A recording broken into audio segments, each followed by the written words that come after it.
I hope everyone's doing well. In this video I wanted to talk a little bit about some beginner friendly patterns that I also think are really cool and a little bit more ambitious. So when I first started knitting, I couldn't get it. I would hold the needles together and then I'd pull them apart and it would all just fall off. I really thought that I couldn't get it at all, so I moved to crochet because I thought if I could do something with like one needle, then I would stand a better chance of figuring out how to do it with two needles. I made a few cool things with crochet, but I never really liked the fit on me. I found that the fit was a bit too rigid for what I was looking for. I think why I originally wanted to start knitting was because I saw all those really cool Fair Isle style jumpers and that's what I wanted to buy, and I couldn't find one. I just wanted something that fitted me the way I wanted it to fit me. I found a few cool options on Vinted, but it was never quite right and I just wanted to make one myself. Obviously that is quite hard to do. I really thought I wasn't going to be able to pick up knitting. So then after I had tried crochet, got the hang of it, I wanted to sort of branch out again and make stuff that actually fits me. Also, if at any point in this video I look like I'm crying, I do keep stopping to cough. That wasn't a thing until I decided to film videos, so who knows, maybe I'm coming down with something. I'm otherwise fine. Yeah, and so now I've been knitting, I think I started properly in 2023 and we're now in 2026, so I guess I've been knitting for 3 years. My first year I was really into it, my second year I was a bit on and off, and then this year I have knit constantly, it's all that I do. I think partly that is because of getting into the community as well, and there's some other tips that I want to put at the end that I think really help you to continue to knit, because I know a lot of people will knit one thing, they really love it, and then they just don't carry on and they're not really sure why. So I have a couple of theories about that I want to put at the end. But yeah, I wanted to make a video that sort of has a bunch of different patterns that I think are accessible as your first pattern. That's just my opinion as well. Some people might be like, I would never attempt that, but I have put reasonings as to why, in my opinion, I have knit, I'm pretty sure, all of these, so I have a good idea of why I think they're appropriate for a beginner.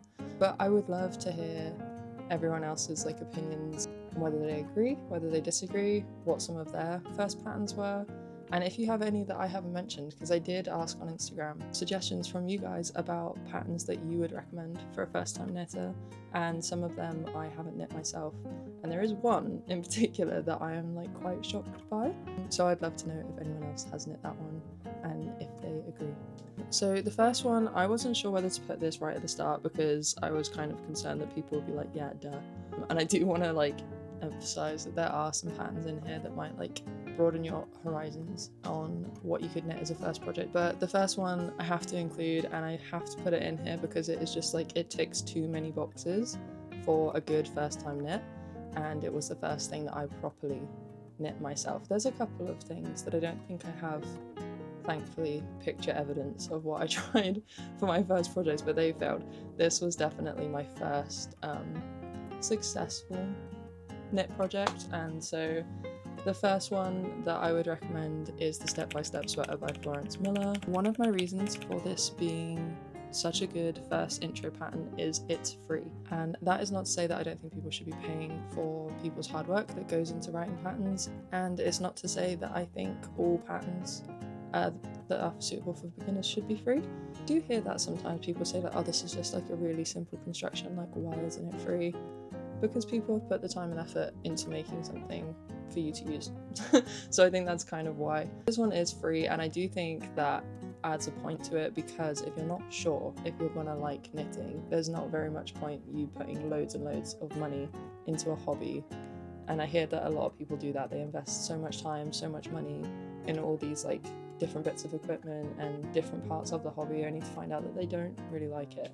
The written pattern itself is free, and then it also comes with a YouTube tutorial on how to do it, and it's so in-depth, so clearly filmed as well, because sometimes you look up a technique and they are showing you how to do it, but the camera keeps going in and out of focus, and you can't really fully see what they're doing. It's so clear, and everything that is in the pattern is kind of crucial knowledge for beginning to knit your own garments, if that's what you're trying to do. Obviously if you're just wanting to knit a panel flat scarf, then okay, but if you're trying to knit tops and anything that has like shape to it. It kind of goes over all of those things in nice slow detail, but not too slow. Like it's really, really good. And I think it's great that it's got not only the video tutorial, which is invaluable because it's kind of like going in and getting someone to show you how to do it, but it's got the written pattern, which I think is really important to have both of those, because obviously going forward you might not have a video tutorial to hand.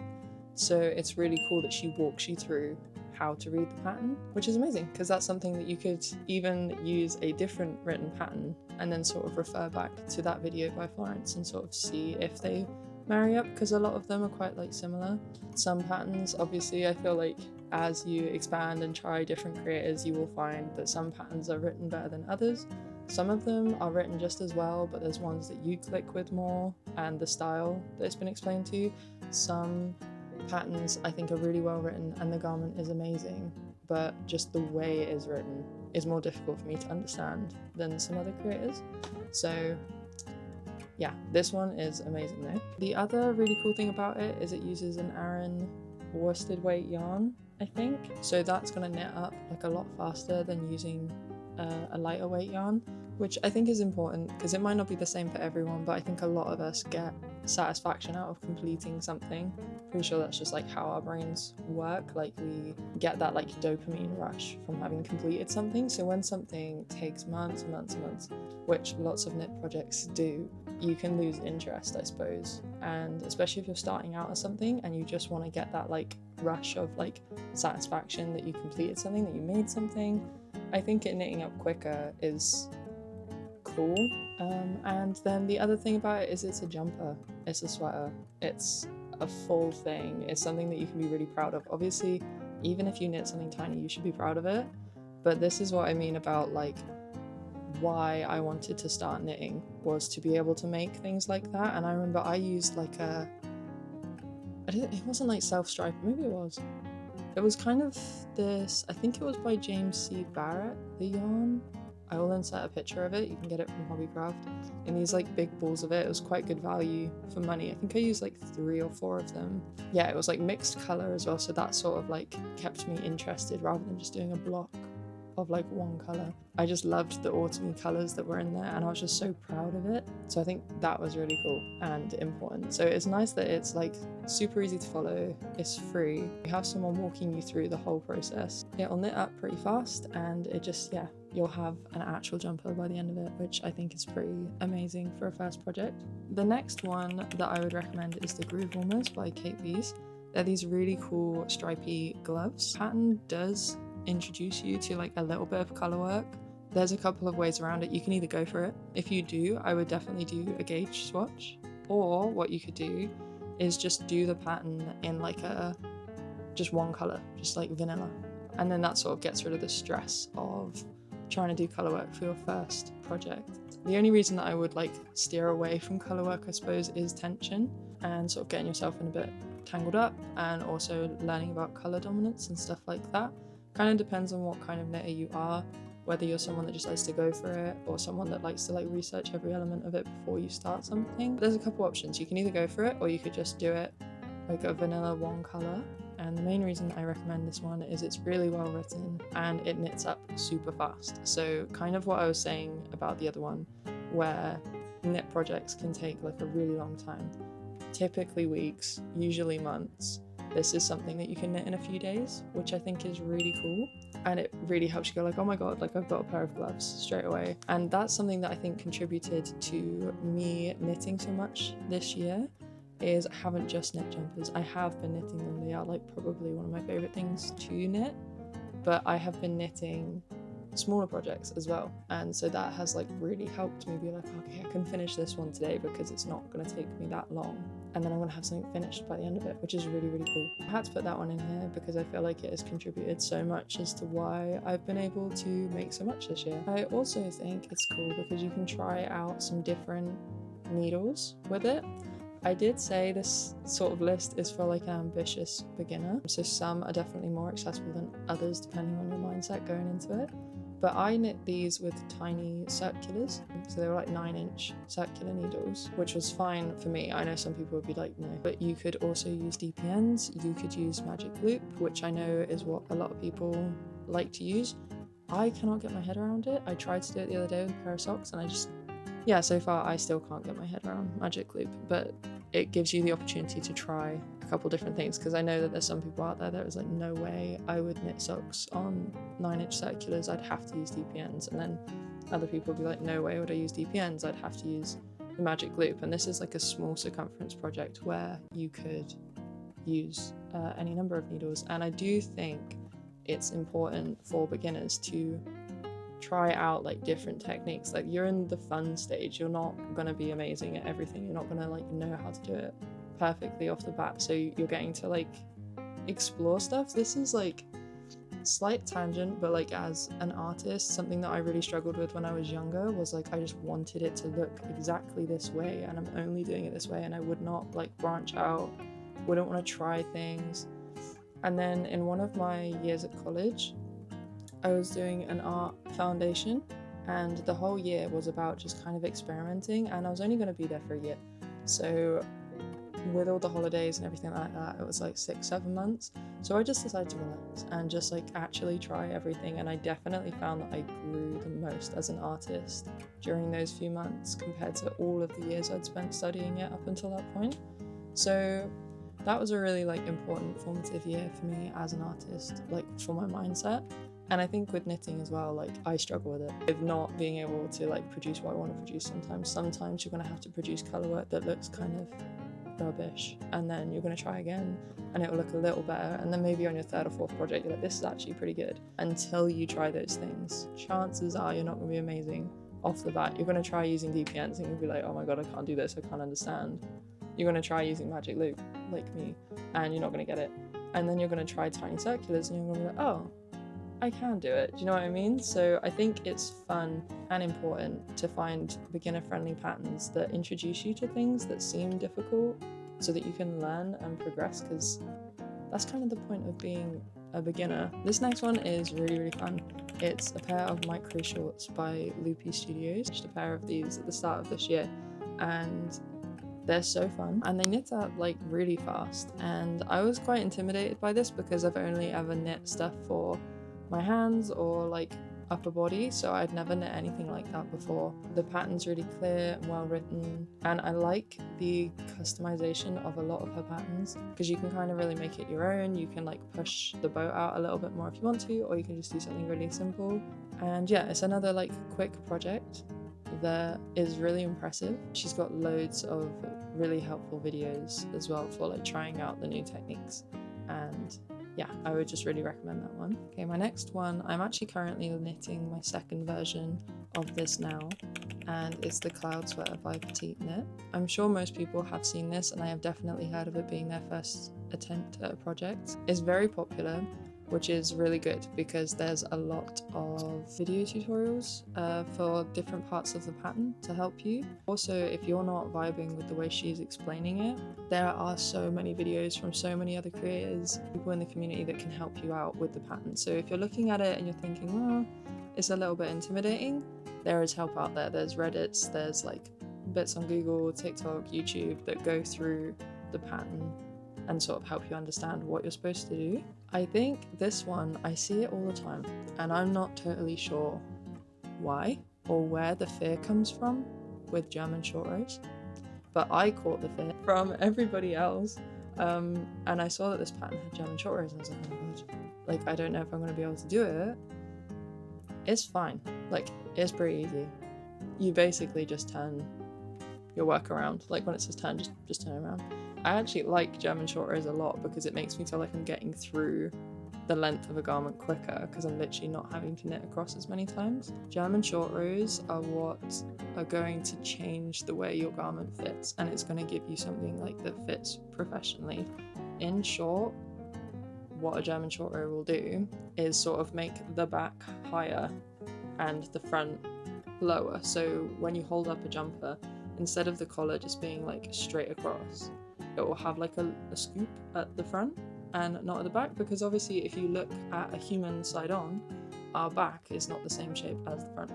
So this is something that is not in the Step by Step sweater by Florance Miller. That doesn't have German short rows, and if you look at the fit of that compared to a cloud sweater, for example, a lot of jumpers will have German short rows.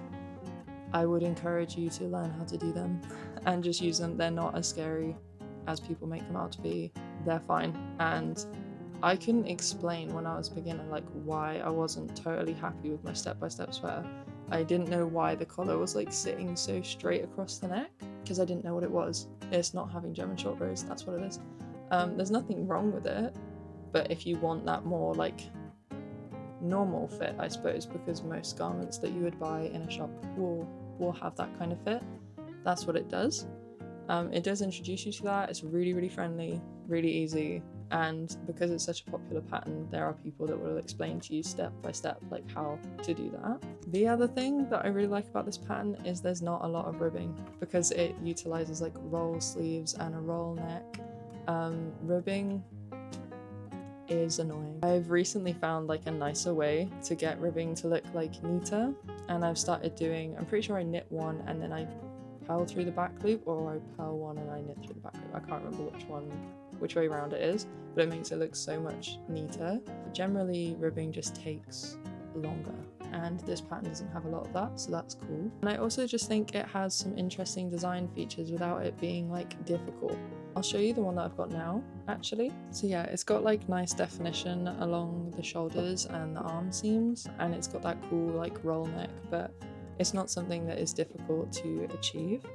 The yarn I'm using for that as well is Loc Lamond, I think that's how you say it, by BC Yarns, and it is so good. That I've just shown there was knit with 3 balls of yarn so far, which is insane. It's almost like a full length body, and I've started the sleeve and I've done the collar. So that's crazy. It's in the colour denim tweed, and I love using it. The reason I'm doing a second one was the first one I did, I love it, but I did knit it with like pretty much purely acrylic yarn, and I just wanted something that felt a bit more durable when I finished knitting my legs sweater. From the start of this year, I knit that with like 100% wool, and it just feels so strong, and so I wanted to knit the cloud sweater again in something that feels a little bit more tough and not as stretchy as an acrylic base yarn. The next pattern I would recommend is the Harris hood. Knits up extremely fast. It takes almost no yarn, with just 1 ball of yarn, which was Aran weight, I think, or worsted weight again. Yeah, really quick and easy. And it does have a saddle kind of construction at the top, and so it teaches you to like pick up along a saddle construction, but also whilst it's introducing you to like a new construction, it's not a massive project, so if it didn't work out exactly how you wanted it to, you would know by like the end of the weekend, rather than knitting for like weeks and weeks to find out that you didn't like the way it was turning out. Also not using a lot of materials if you didn't like the way it was turning out either. And then another designer that I can't get enough of at the moment is Stone Knits, and she predominantly produces colourwork socks. I think all of her patterns are amazing. They are so fun, and I know that some people are intimidated by sock knitting, but I also felt that I had to put this into this list because there are some people that are kind of exclusively sock knitters, or like that's what they want to knit. I have to remind myself that just because I wanted to get into knitting for sweaters, not everybody does. That's why I've tried to include like a range of different things. Like we've got shorts, hats, gloves, sweaters, and now socks. And I've tried to like go for different designers as well, so it's not just the same.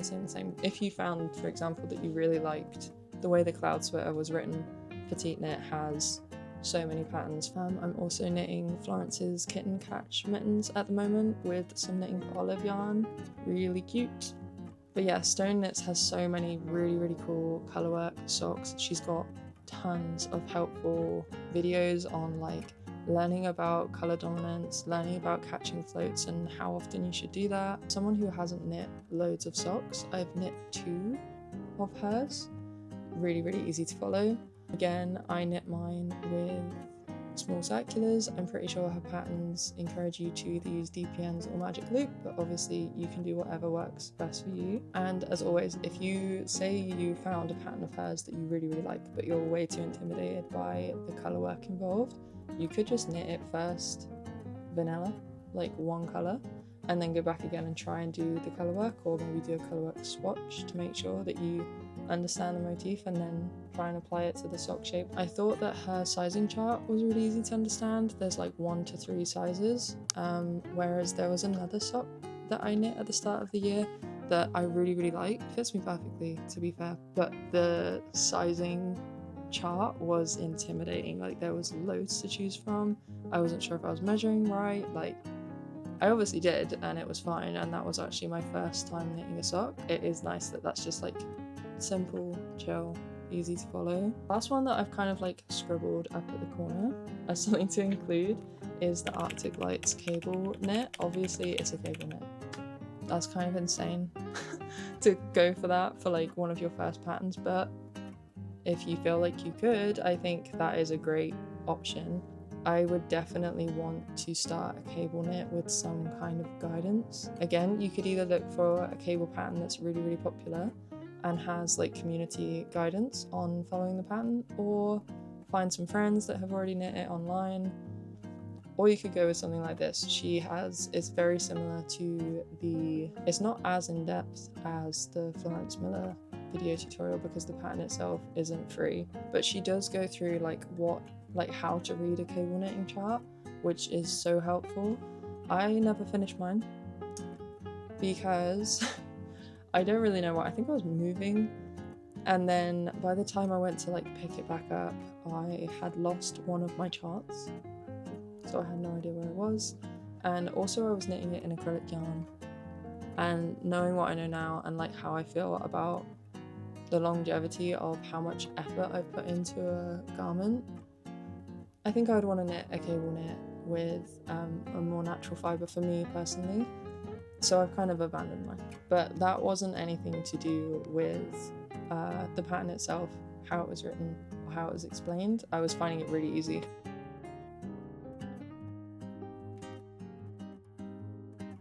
And then this is a little section about things that I would look out for, or things that I would want to be using for a first time project. If maybe you've got your eye on something that I didn't just say and it hasn't been mentioned in the comments below, this is something that I would look out for. 5mm needles. Any project that's like 5mm and up is going to knit up really fast, and my first project I think was on 5 or 5.5, so I would look out for those. I would also, when buying a set of needles, I would go for circulars, because there are things you can do on circulars that you could also do on straight needles, but there are lots of things that you can't do on straight needles that you could do on circulars. So I think if you're able to, definitely invest in some circulars. The first ones that I bought were just from Hobbycraft. Now I've moved on to wooden needles. I started using Knit Pro needles. The first ones I got were metal, which I really like, but I find they're a bit too slippy. Some people like that, but I prefer I can't remember what the set's called, but the rainbow wooden ones. I love those ones.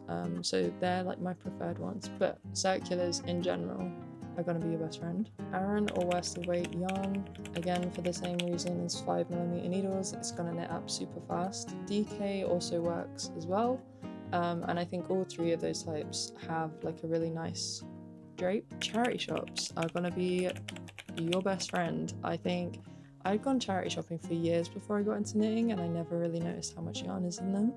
Now I feel like 2 of every 2 charity shops I go into have yarn for sure, and I think that's a more sustainable way to buy acrylic yarns if that's what you're going to do. I definitely did start out with acrylic yarn because it's the cheapest, it's accessible. I don't actually think Hobbycraft had any natural fibres. Maybe they did. I think they had like wool in the gang, but it was like £17 a ball versus £1.60. And obviously if you're not really sure if you're going to get into this like long term, or it's just something you want to try, you're definitely going to lean towards the cheaper option. But buying like secondhand acrylic fibre is definitely more sustainable. But also I have found 100% wool, I've found 100% cashmere in charity shops for like £2-3, which is insane. So I definitely recommend them, and you will always find straight needles as well. You might be lucky enough to find a set, or you might find some circulars. And the last thing I would look for is video support, either from the creator themselves or just having like a lot of projects listed on Ravelry. It can be like a good sign that there's help out there just in case you like hit a bit of a roadblock whilst reading the pattern and don't know how to read it.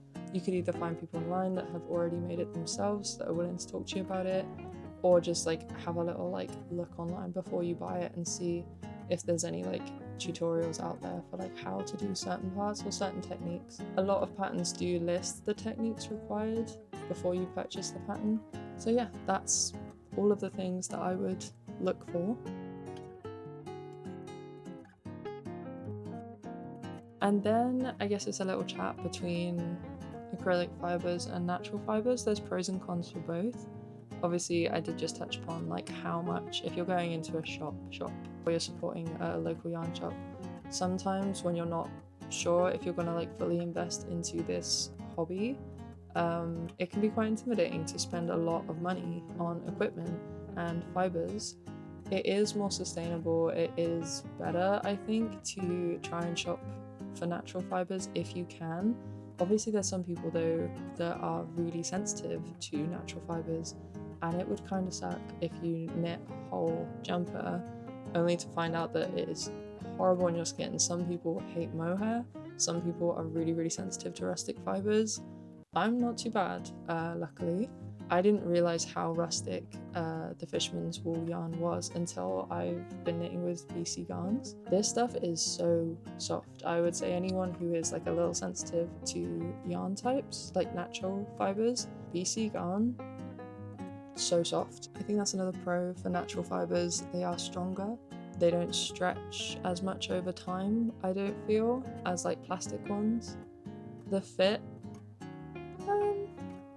I think the fit is like dependent, because there are some natural fibers that I don't think fit as well. The fit and drape of natural fibers, I think in some cases can be quite closely replicated by acrylic stuff. So if that's something, like if that's the only thing that you can use or the only thing that your skin can tolerate, I don't think you're going to get like fit issues with some acrylic fibers. But I do think the natural fibers are stronger, they're more durable, more sustainable.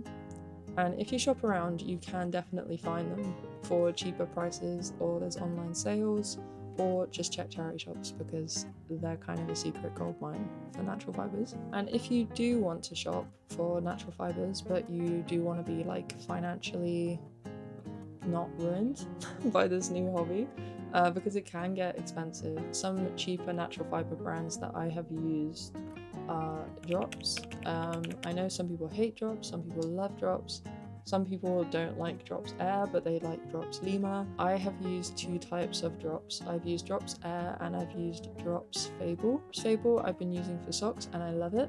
It's really nice. Drops Air, I like it. I know some people sort of swear by it. I think I'm a little allergic to it, which is weird, because I knit in a blown alpaca yarn. I think it was called Davina.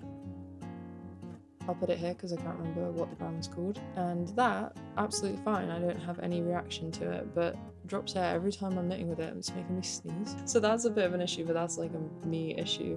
But I would say that I've noticed like quite a bit of inconsistencies in the yarn weight, almost. Like some bits it goes really thin and then that makes my tension look weird, which I don't love. But I've only used it once, so I will say I love the colour options. I haven't seen colour options like that with anything else before, so yeah, that's really cool. Lion brand are amazing. I knit a whole oversized jumper with 2.5 skeins of their yarn. So I bought 3 and I think they were £11 each. So I spent like £33 to knit a full oversized jumper in natural fibre. I think it's amazing. They were very like muted tones though, like nothing crazy colour. I mean, I haven't looked at their full range, but the Fisherman's Wool, I think there was like a light colour, a mushroomy brown, a dark brown, and then a tweed, I think. I've bought some more of the, like, I think it's called like tan or beige or sand, that colour, knit my finest kind jumper. And then my next one was Loc Romand by BC Garns.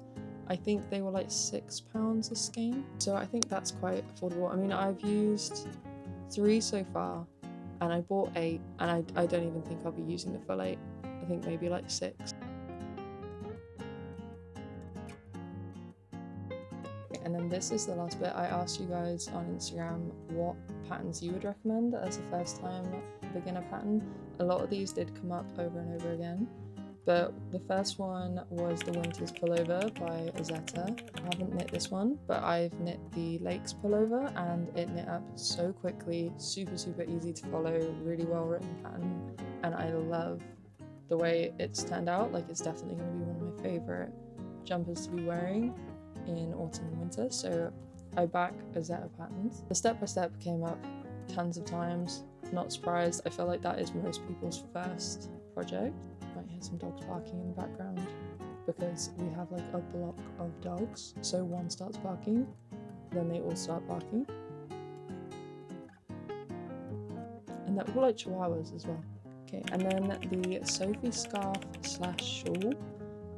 I've seen loads of people knitting the Sophie scarf. I haven't knit it just because it's not really for me, I don't think. It's not something I'd get a lot of wear out of, but I could definitely see how that is a good beginner pattern. It's nice and quick and easy, kind of similar to some of the other projects that I've done. The Amy sweater, I haven't knit this, but it looks really cute, and that got a couple of mentions. And then this is the one that I'm like, it looks so cool, and they said, hear me out, ants in a row raglan.